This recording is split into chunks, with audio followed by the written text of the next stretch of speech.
three things I think you've really got to get right is number one, your mindset, that having your head in the game to be able to run and to meet all the challenges of that and what life brings as well. That's a big thing.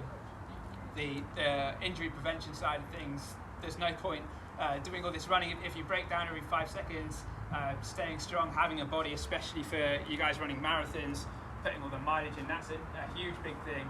And then number three, of course, we've got to actually do some running, because you can do all the mindset work in the world, you can do all the strength work in the world, but if you don't actually get out and run, you're not going to get very fast. So the running side of things as well, training specifically for the events that you want to perform at, of course, that is a big thing.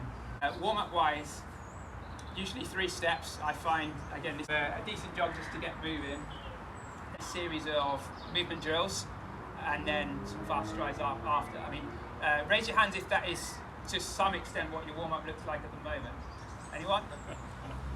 There's a few. Pardon?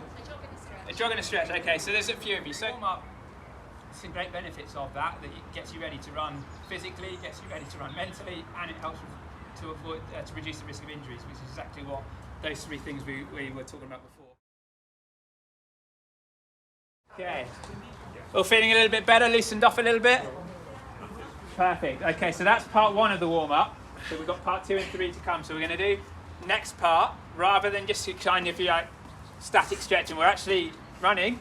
Believe it or not, you move. So we're going to get you moving, doing some dynamic movement drills, which I find to be a lot more useful to actually get you ready, fired up specifically to run. And then we'll do some fast strides before we get on to the main session. So those drills, there's a couple of ways you can do those as a standalone session if you want to, or like even after an easy recovery run, just to work on form and technique. Those really help. Or like we've done tonight, is a warm-up where it's a bit shorter, a little bit less kind of intensity to it, but nevertheless a really good opportunity to use those to get yourself ready to run physically. But when I'm doing these drills, it's a sign for me, right, John, make that switch that you're now ready to run. And that's, for me, is when I switch from that to being ready to run hard, is doing these drills. So calf and Achilles moving. So what we're going to start with is getting absolutely as tall as you can. Just watch me first and then we can go into it.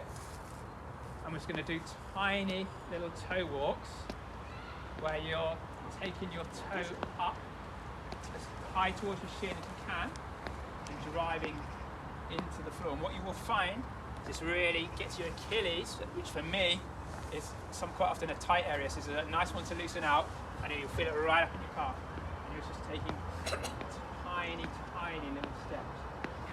Okay, so up we get. So if you're 5'6", I want to see 5'9". If you're 6 foot, I want to see 6'3". If you're 6'8", I want to see 7 foot. So this time, instead of going toes, we're going to go right to the heels. This actually gets the calf quite a bit. We're going to get. This is a very strange looking one. You'll get some weird looks if you do this out and about. But after a while, I promise you become immune. Okay, so toes right up as tight to the shin as possible, and again, just tiny little steps. You should feel this quite nicely going right down your calf. Okay, so now we're going to combine the two. If you can remember, so the first one was toe walk, then it was heel walk. So now we're going to go heel to toe. Okay, so this is quite a bit of a test of balance. So again, really small little steps. Get some ulcer and the calf as well. The tendency to this is to overstride. I don't want that. I just want a little small stride. Okay, so again, off around 10 meters is perfect.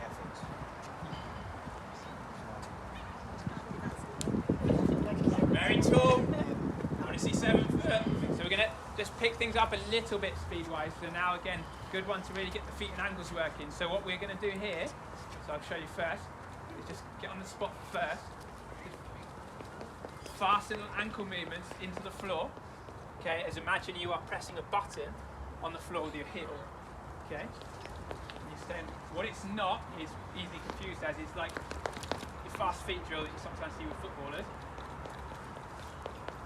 Just nice and tall, fast little movements. So just go on the spot to start with. Let's bring the arms in. And then slowly, your feet are working very quickly, but you're going to slowly move forward. Okay? Okay. So what you're going to do, I'll show you first and explain it, is little mini skips. Okay? So you're just taking little pings off the floor. And it's imagining with this one, the easiest way to get your head around it is imagining you're wanting to proper skip, but your shoelaces are tied together, so you're very restricted. That spies the glutes up quite nicely. Okay, let's give it a try then. What I'd like to see, remember we run with the arms as well. Okay, it's just a little bit of a drive to get the arms involved as well. Okay, let's go again. Okay, so the next one's one of the classic drills, if you like. It's called the A walk. So what we're going to do here is we'll do this as a walk and then as a skip.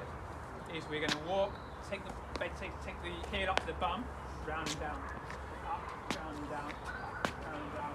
This is really nice for firing up the hips and glutes. Okay. Once again, staying nice and tall and upright. Off we go. Okay, good stuff. Okay, so now we'll do the same drill, but we're going to speed it up a little bit, okay? So a bit more pop to it. It's a skip this time. Okay, so exactly the same movement. Heel is up, round and down. There's not too much out movement. That's a separate drill. We'll do that next. So up. It's a little bit of a ping off the floor. We've already done a couple of drills, so you should be good to go. Off we go. That's it, good.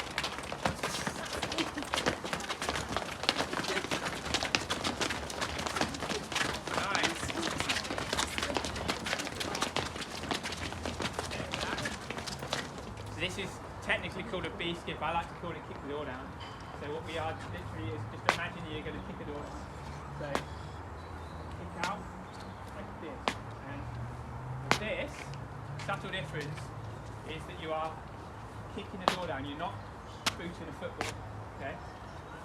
Kick the door down. Nice and tall. Kick out. You should feel this right down the middle of your hamstrings. Off we go. Speed that one up. This is actually easier as a skip because you can get some momentum going. So exactly the same drill. This time as a kick out with a skip to it. I think this is easier than what you've just done with the walk through.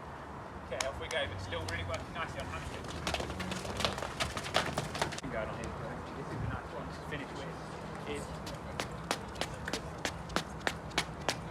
straight into the floor, so you're trying to stay very straight leg. And just drive in fast, short little movements. Okay, so open it out a little bit towards the end of the drill if you want to. Okay, off we go.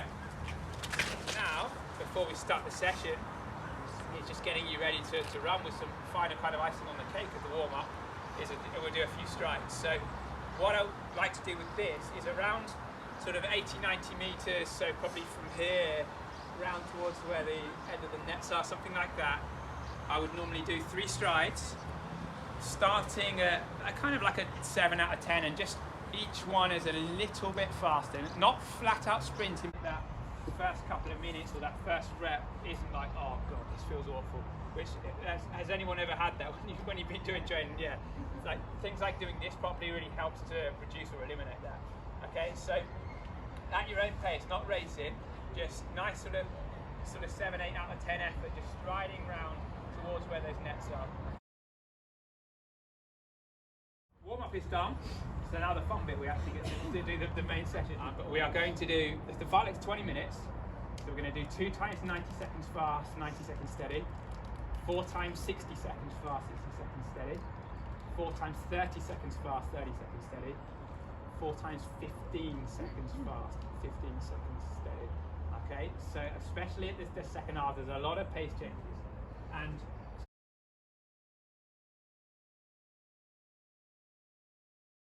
in terms of how to approach this, I mean, the first question you need to ask yourself is, how hard are you actually looking to train tonight? Like if you say you've done a big long run a couple of days ago at the weekend, or you've got a big long run coming up at the weekend ahead, and you're marathon training, then you might not necessarily want to be going all out and hitting this hard. Or if you're in pure 5k, 10k mode and that's your focus at the moment, you might think, right, this is my one session of the week. I really want to get after this tonight. I want to hit it. Okay, so that's the first thing to kind of ask yourself is where does this fit in the context of your week? Like, without knowing each and every one of your programs, I don't know that. But so ask yourself that. And then the second one is within the context of the actual training session. So once you've kind of figured that out, is the approach of the Fartlek. So we're going to be continuously on the move for the full 20 minutes here. Now, how I would approach this, again, if I'm in marathon mode, I wouldn't be smashing the fast sections. I would be keeping them steadier, but not letting the recoveries completely drop off the face of the earth. So your overall range of paces will be a bit tighter. Whereas if you're in 5k, 10k mentality, like Tom I was speaking to earlier is looking for a 5k PB, of course that's going to require you to run a bit quicker. So when it gets to the fast sections, you might be putting the foot down a little bit more, but backing off on the recovery. So it's almost like a set of weighing scales that where do you tip it? Is it 60-40, 70-30, 80-20, things like that? And yeah, the further you're training for, I'd probably reduce it towards the middle, so it's not a huge range of paces. Okay? Does that make sense? 90 seconds, steady recovery fast, first, and then we're going to go into the main